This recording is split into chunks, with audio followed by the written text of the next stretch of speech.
Hello mga kol, welcome back na naman dito sa ating YouTube channel. Ngayon mga kol, pakita natin yung ating Suzuki Every Wagon top of the line DE64W K6A engine, 660cc, 64 horsepower at 6,500 RPM. Then meron itong maximum torque na 103 Nm at 3,500 RPM. So ito yung tinatawag namin na Smiley Edition. Pakita natin mga kol. Tapusin natin yung video para malaman natin kung magkano ang presyo sa ganitong setup. Ayan, makita natin dito, naka-smiley grills, then naka 3-layer headlights. So makita natin, ito yung ating high beam, low beam, park light, at saka yung ating signal light. Then dito makita natin yung ating fog lamp. Yan po yung fog lamp ng ating Every Wagon na Smiley Edition. Then dito makita natin meron tayong bull bar dito. So yan po yung design na request ng ating customer. Then makita natin dito meron siyang plaka. Yan po yung kanyang LTO registered plate. Yan dito naman makita natin fully tinted po yung unit natin. Kompleto po siya sa wiper. Then dito makita natin yung ating windshield washer nozzle. Ayan. Low roof po yung ating unit. Makita natin dito. Ayan o. So low roof po siya pag ganitong unit mga kol. So dito, yung side mirror natin is auto fold din. Original, wala siyang accessories na nilagay. And then meron siyang fender light dito. So lahat ng DE64W, meron siyang fender light. Then dito, meron tayong Japan original na mag wheels, 14 inches. Then meron tayong disc brake po yung harap natin. Kinulayan natin ng kulay red. Then naka-coil spring. Then fully undercoat yung unit natin. So makita natin medyo meron pa siyang mga bakas na pagte-test drive natin. Dito makita natin kompleto po siya sa rain visor. Yan po yung rain visor natin. Then dito makita natin yung kanyang door handle is original chrome po yan. Wala na din yung accessories. So stock lang. Ayan. Then double power slide. So check natin. Yan po yung power slide natin. Basta double power slide meron siyang auto step. Ayan. Dito meron tayong gutter type na top load carrier. So pang low roof talaga yung natin carrier, tapos gutter type para mas matibay po siya. So dito naman tayo sa likuran. Dito meron tayong spoiler original sa mga Smiley Edition or sa mga low roof na DE64W. Then ito naman yung ladder natin from Jimny. So yan yung nilalagay natin. Ito yung design na recommended natin kasi napakaganda po ng design. At saka bagay na bagay po sa mga unit natin. Meron din tayong stepboard dito. Yan po yung stepboard natin. Then yung ladder natin is pwede natin yan akyatan. Diba? Then yung carrier natin, yan, pwede din natin akyatan. So kaya napaka-tibay. So useful po siya. Hindi lang pang design, pwede din natin yan gagamitin.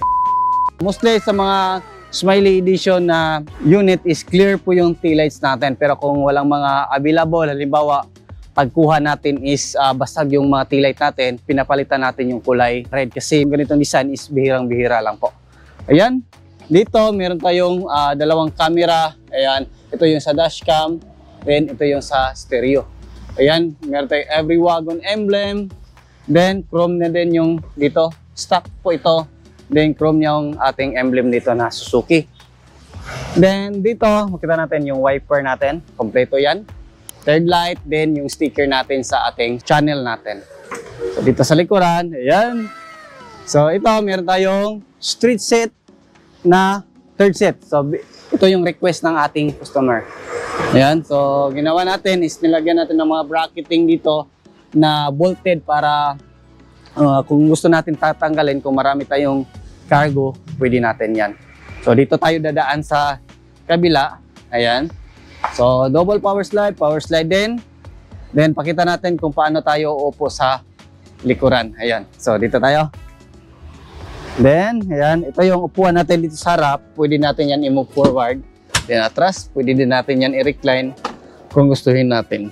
Ayan, o. Then, kompleto siya sa mga handle, left and right. Ayan. Dito yung mga handle. Then, sa kabila, ganun rin. Then, ito yung ilaw natin. Diba? So, meron din siyang armrest dito with cup holder, dalawang cup holder. Sa mga DE64W, ganito po yan. Pero sa mga DE17, wala po siyang cup holder dito. Yan, then meron ding handle dito or hawakan. So, pakita natin kung paano tayo upo sa likuran. Ang gagawin natin mga kol is i-fold natin to. Ayan, gamit to. Then, hilain natin dito sa likuran. Ayan, ito yung hilaan, no?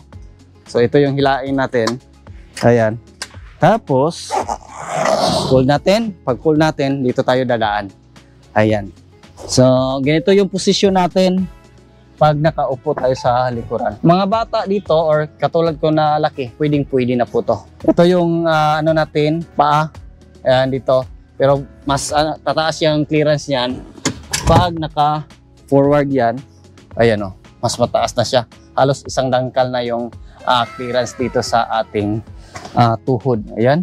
So, kasya yung 3 or 4. So, mas maganda kung 3 lang para mas ano siya, mas maluwang. Di ba? 3 dito sa harap, then 2 sa driver and passenger seat. So, magiging dito 6-seater, 7-8. So, maging 8-seater siya, mga kol. Ayan, lahat pala ng 64W is naka-plastic dito. Ayan, makita natin, loaded siya sa plastic. Ayan. Then, dito tayo. Passenger side. Ito yun. Ito yung forma pag nakaupo yung pasahero dito. Kung gusto niya, relax siya while sumasakay. Yan. Di ba? So, lahat pala ng unit natin is bago dito. Basta mga D64W. Tapos, ito yung glove box natin. Yan. Then, yung upuan, pwede natin yan i-move forward. Then, atras. Then, ito naman yung legroom dito sa passenger side. Pakita natin yung legroom. Ayan, napakalawak siya. Then, dito yung evaporator natin sa aircon. Then, so, ito yung dashboard natin. So, yung dashboard natin is back to original po yung ating kulay. Dito tayo, kita natin yung ating passenger or driver side. Ayan. So, sa driver side, dito natin makita power window switch natin. Turn on natin, baba natin yung mga window natin para mas maliwanag. Yan. Tapos, ito yung auto fold. Ayan, pakita natin. Ayan. Then, ayan o. So, yung adjust natin, lagay natin sa left. Ayan. So, makita natin, pag tutunog na yan, ibig sabihin is naka-full adjust na po yan, mga kol. Ayan o. So, yung power window natin, functional. Left and right. Ayan. So, angat na natin konti. Then, ganun din. Then, sa likuran, ayan. So, functional. Sa kabila is goods. So, dito, naka-central lock. Pag gano'n natin is automatic po siya maglalak lahat ng window. Ayan. Dito naman yung ating auto step, switch, then yung ating push on slide, fog lamp switch, then yung ating power slide. Pakita natin yung power slide natin. Ayan. So, long press lang natin dito sa dashboard.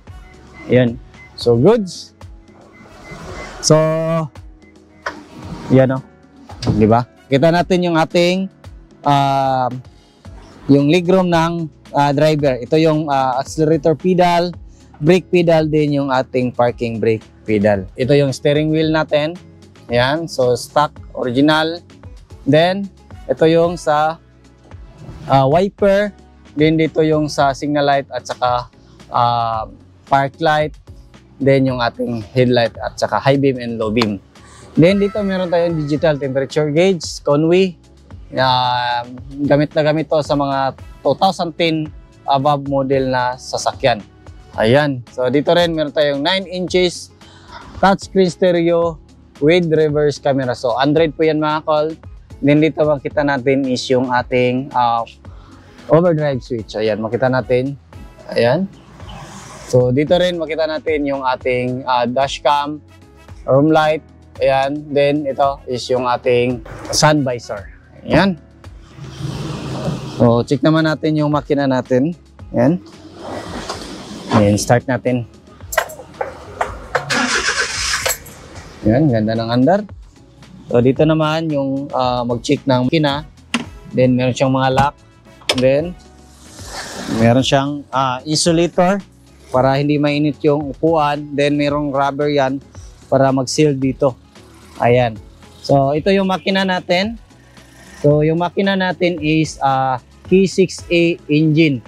660cc, 64 horsepower at 6,500 RPM. Then, meron itong maximum torque na 103 Nm at 3,500 RPM. So yung kagandahan nito is naka-turbo na 4-speed automatic transmission po ito mga kol.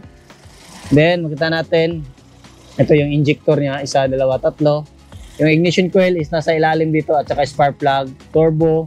Then dito tayo mag-refill ng engine oil, PCV valve, yung ating camshaft sensor nandyan, yung ating ibang sensor, hindi natin makita dito, oxygen sensor nandito sa ilalim. Yan po yung setup ng ating makina. So check natin sa kabilang side, ano yung makikita natin doon. You know, kintab ng unit. So itong unit pala mga kol is dadalhin po sa Luzon. Ayan, so taga Luzon po yung may-ari nito. Ayan, dito yung chassis number, gas tank opener, goods. Then, open natin. So, yun. So, ito yung throttle body natin. Meron siyang cable, then map sensor, TPS sensor, alternator, din yung ating aircon compressor. Ito naman yung ating gauge sa engine oil, then sa ating ATF or yung ating automatic transmission fluid. Then dito naman is yung ating air filter housing, main fuse box, din yung ECU natin. So, yan po yung ano natin. So, check naman dito sa ating hood kung ano yung makikita natin. You know? Ganda talaga. So, sana maging satisfy yung customer natin dito. Ayan, oh. Yun. So, ito yung stick niya para sa hood. Then, coolant reservoir. So, yung ilalagay talaga natin dito is coolant. Yan o, color blue. So, brake fluid reservoir. Yung relay natin nandito sa low beam. Ayan. So, left and right po yan. Radiator cap. Then, yung ating windshield washer reservoir. Ito yung wiper motor natin. Then, windshield washer motor. 1, 2. So, sa harap at saka likod po yan.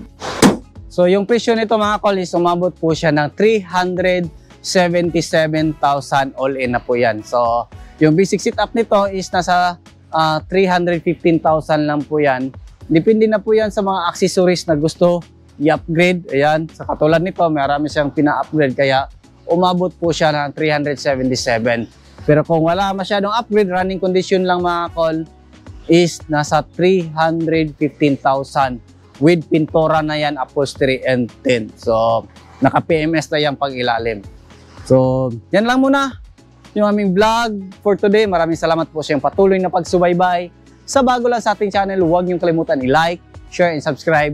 Then, click na rin yung ating notification bell para updated kayo sa ating mga next video uploads kagaya ito. Ingat po mga kol and bye-bye. God bless po sa ating lahat.